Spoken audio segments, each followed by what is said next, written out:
হুজাই জিলাৰ সদৰ শ্ৰীমন্ত শংকৰদেৱ নগৰত দুখনকৈ কোৰ্ট মুকলি হুজাই জিলাৰ সদৰ শ্ৰীমন্ত শংকৰদেৱ নগৰত দুখনকৈ কোৰ্ট মুকলি কৰা হয় ফাষ্ট ট্ৰেক কোৰ্ট আৰু এডিশনেল চিফ জুডিচিয়েল মেজিষ্ট্ৰেট কোৰ্ট নামৰ দুখন কোৰ্ট মুকলি কৰা হয় উক্ত অনুষ্ঠানত জিলা আয়ুক্ত বিদ্যুৎ বিকাশ ভাগৱতী জিলা সত্ৰ ন্যায়াধীশ শ্ৰী সত্যনাথ শৰ্মা জিলা আইন সেৱা প্ৰাধিকৰণৰ সচিব মেৰিলিন হাজৰিকা জিলা অপৰাধ নিয়ন্ত্ৰণ শাখাৰ অতিৰিক্ত আৰক্ষী অধীক্ষক পল্লৱ তামুলী সহ হুজাই জিলা আদালতৰ অধিবক্তাসকলকে ধৰি বিভাগীয় বিষয়া কৰ্মচাৰীসকল উপস্থিত থাকে বৰ্তমানলৈকে জিলাখনত প্ৰায় ১৮,০০০তকৈও অধিক বিভিন্ন গোচৰ চলি আছে আৰু উক্ত কোৰ্ট দুখনৰ মুকলিৰ পিছত জিলাখনৰ ৰাইজে তৎকালীনভাৱে ন্যায় পাব বুলি আদালতৰ বিষয়াই জানিবলৈ দিয়ে bureau report Assam north east news live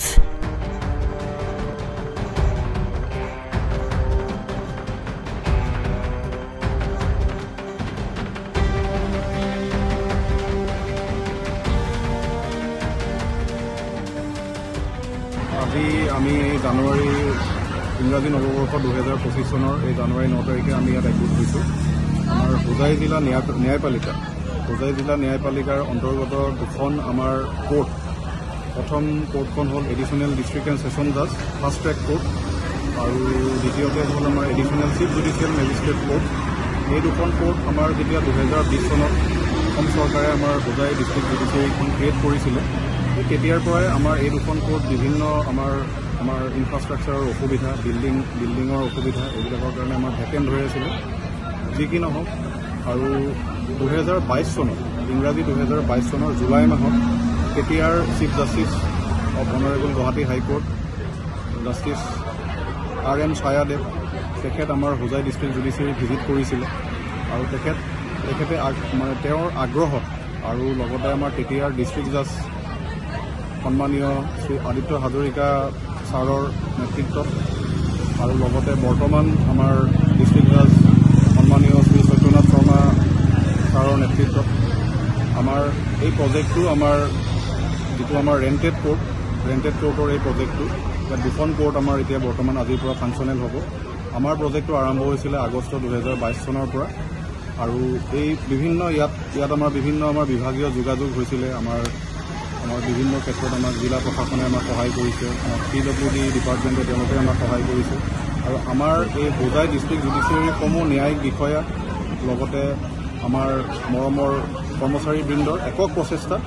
আজি আমি এই কোৰ্ট দুখন আমি ইয়াত শুভ উদ্বোধন কৰিলোঁ লগতে আৰু ইয়াত দেখা যায় যে আমাৰ হুজাই জিলা যেতিয়া আমাৰ 6/3/2021 চনত যেতিয়া আমাৰ ইনাগুৰেশ্যন হৈছিল ডিষ্ট্ৰিক্ট জুডিচিয়াৰী তেতিয়া আমাৰ টোটেল কেছৰ পেণ্ডেঞ্চি আছিলে প্ৰায় 12,623টা আৰু আজিৰ তাৰিখত আমাৰ কেছৰ পেণ্ডেঞ্চি হ'ল প্ৰায় 18,684টা গতিকে এই গোটেইখিনি কেছৰ পেণ্ডেঞ্চিটো চাই পেলাই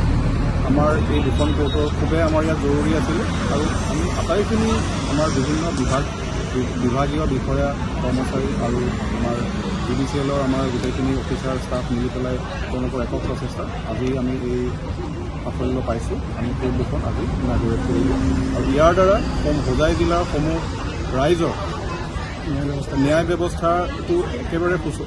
সুচলভাৱে পৰিচালিত হ'ব আমি আশা কৰিছোঁ আৰু লগতে আগন্তুক দিনত আমাৰ যিটো কেছৰ যিটো টেণ্ডেঞ্চি কোৰ্টবিলাকত হুজাই জিলাৰ ইয়াত কেছৰ ডিছপ'জেলটো আমি বেছি হ'ব আৰু লগতে আমাৰ নাগৰিকে ন্যায় পাব এইখিনি ধন্যবাদ জিলা প্ৰশাসন তথা ন্যায়িক ব্যৱস্থাৰ কাৰণে মানে ঐতিহাসিক দিন আজি আমাৰ দুখনকৈ কোৰ্ট এডিচনেল ডিষ্ট্ৰিক্ট ছেছন জাজ এডিচনেল CJM কোৰ্ট আজি এটা আমাৰ ইনগ্ৰেশ্যন হৈছে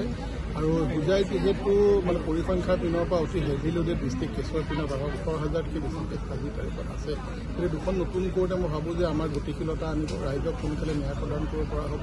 গতিকে আৰু দুজন অফিচাৰ আমাৰ বাঢ়ি গ'ল গতিকে ব্যৱস্থাটো গতিশীল হ'ব বুলি মই আশা কৰোঁ